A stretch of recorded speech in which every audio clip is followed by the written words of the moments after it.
Let me tell you about the time I used 10 self-esteem building meditation techniques to regain my self-confidence when I slumped into a lonely motel room, homeless, 3,000 miles away from family. 5 years ago, I thought my self-confidence would never recover. It was the lowest time in my life. My breakup hit me hard. It left me with zero self-esteem. It took me months to pick myself back up, to regain my self-confidence, to feel good about myself once again. It took me 6,000 miles of flying to reconnect with myself, and I finally rediscovered my self-worth. During that time, I learned so much. I learned psychological techniques that were supposed to be great but were actually rubbish. I learned mind tricks that sounded crazy but worked. And I found 10 things that seriously gave me back my life. I know right now that other people are suffering. And I'm not willing to sit here, now I'm happy, and let them go through what I went through. That's why I'm writing this guide to self-confidence. It's a 10-step meditation for self-confidence. My 10-step self-esteem building meditation for self-confidence. 1. My 10-step meditation for self-confidence started with one single mindful moment. It all began with 1 second of mindfulness. Yes, 1 second. It's been proven that mindfulness makes you happy. Even if you can only be mindful for a moment, it will still do good. I took advantage of that. When I was at my all-time low, I felt so bad I couldn't even see straight for 1 minute. I was depressed, and I was experiencing constant negative thoughts. I knew I could use proper meditation for confidence, but I was beyond that. I'd broken up with my girlfriend, whom I had moved country for. I was 3,000 miles from family. I was completely alone, and honestly, I was terrified about the future. My level of confidence was 0 out of 10. Science shows that we experience 50,000 thoughts per day, and the majority of them include some degree of negativity.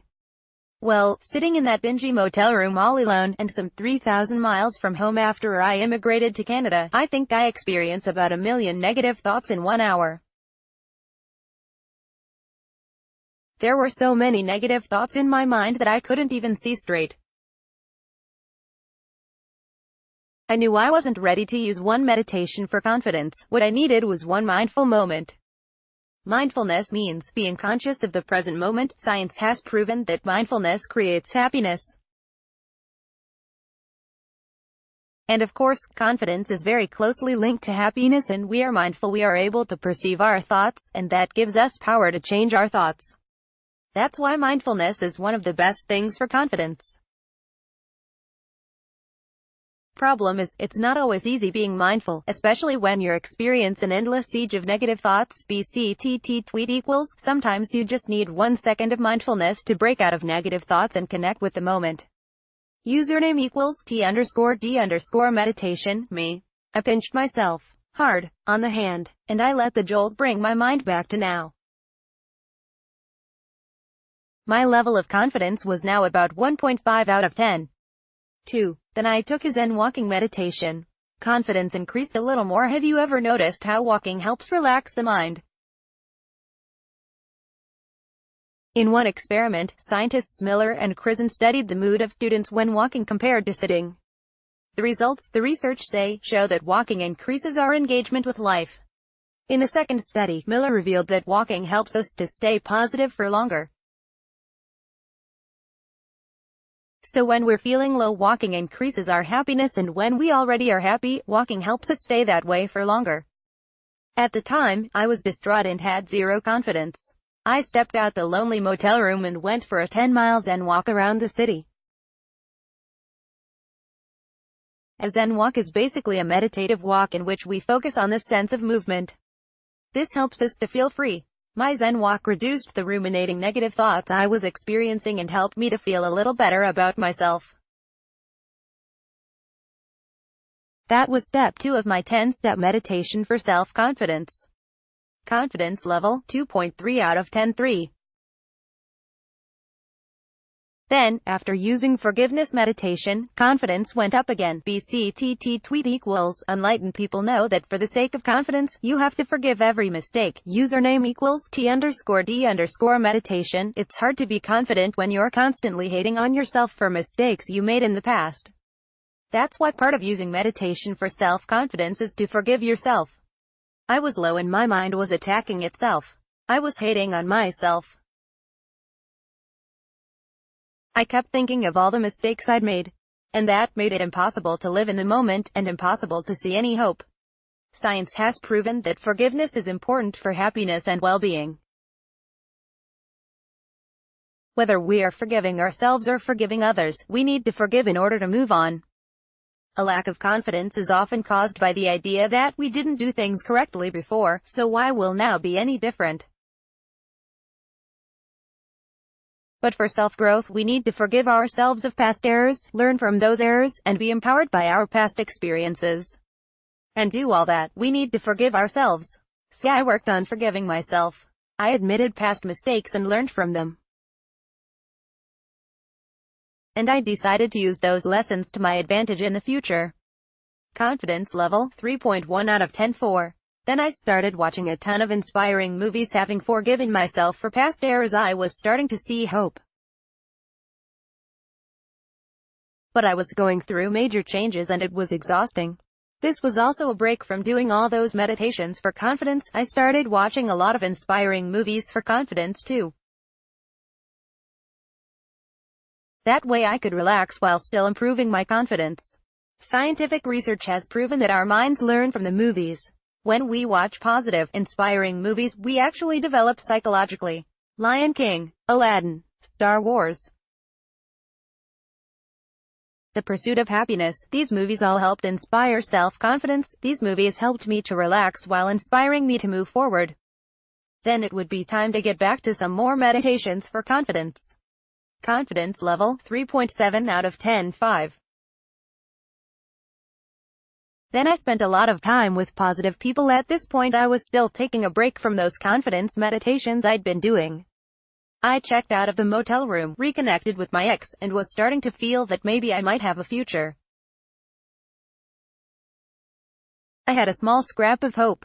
But I knew I needed to visit my family and friends back home if I were ever to feel good about myself again. Truth is, the best therapy is friends and family. So I went back to England, still low of confidence but feeling at least a little hope. While we can use meditation for confidence, it is definitely good to spend time with loved ones too, especially when your self-esteem is as low as mine was. For the next 3 months I spent literally every moment with people I knew, trusted, and felt secure around. My family, my friends. When your self-confidence is low, you're better off spending time around people you know you can trust, people who will help you to feel better about yourself. At these times, you're not looking to win the Olympics. You're just looking to be supported and feel comforted with friends and family.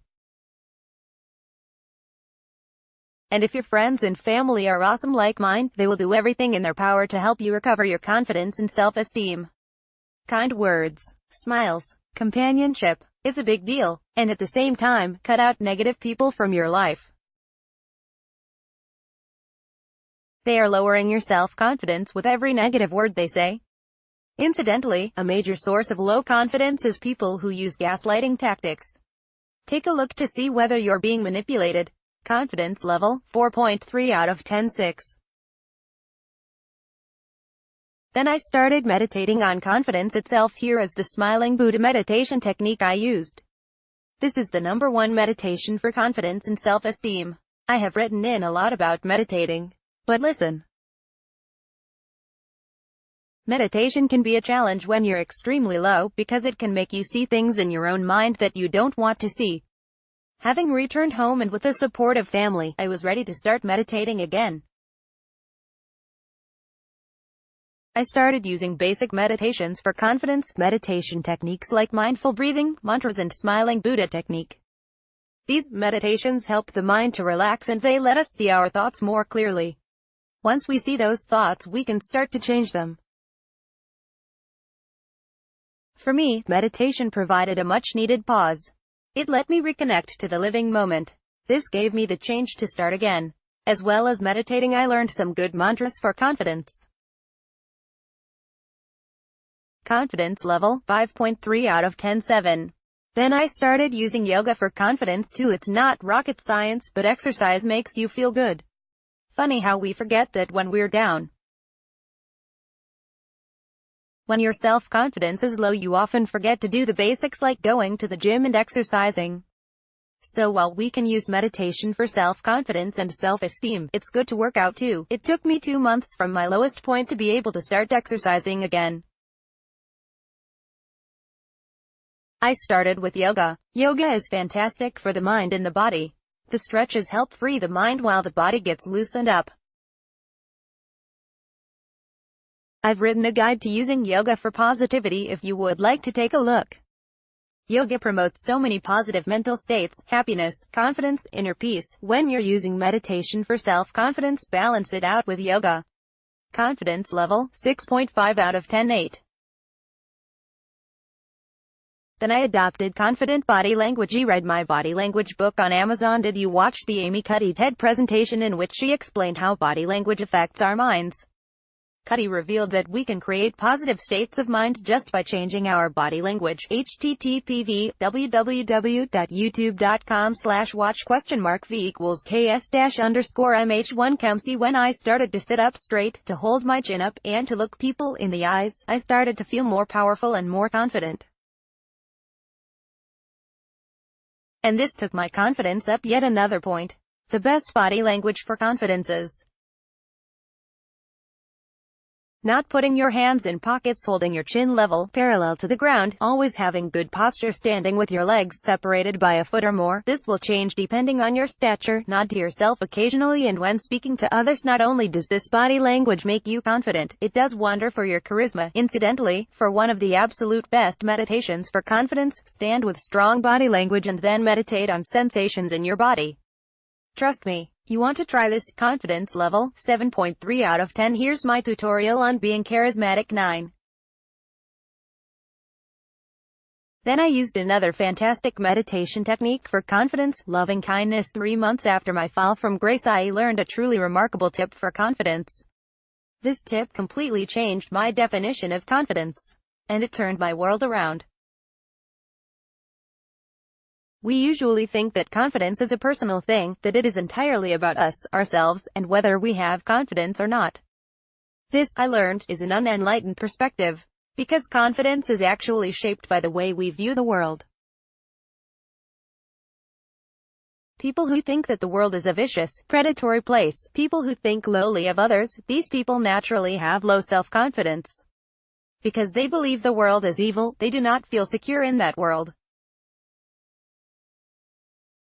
People who believe the world is kind and loving naturally have high level of confidence because they believe that other people will help them and be kind to them even if they mess up.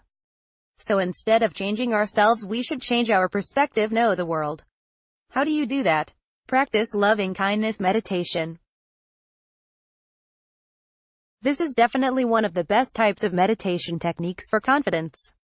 It is a Buddhist meditation which trains the mind to think compassionately about others and, importantly, to recognize the compassion of others. When you train yourself in this technique, you will massively increase self-confidence. And science proves it. Confidence level, 9.3 out of 10, 10. Then I started positivity training. I had come so far. I had broken up with my ex, then reconnected.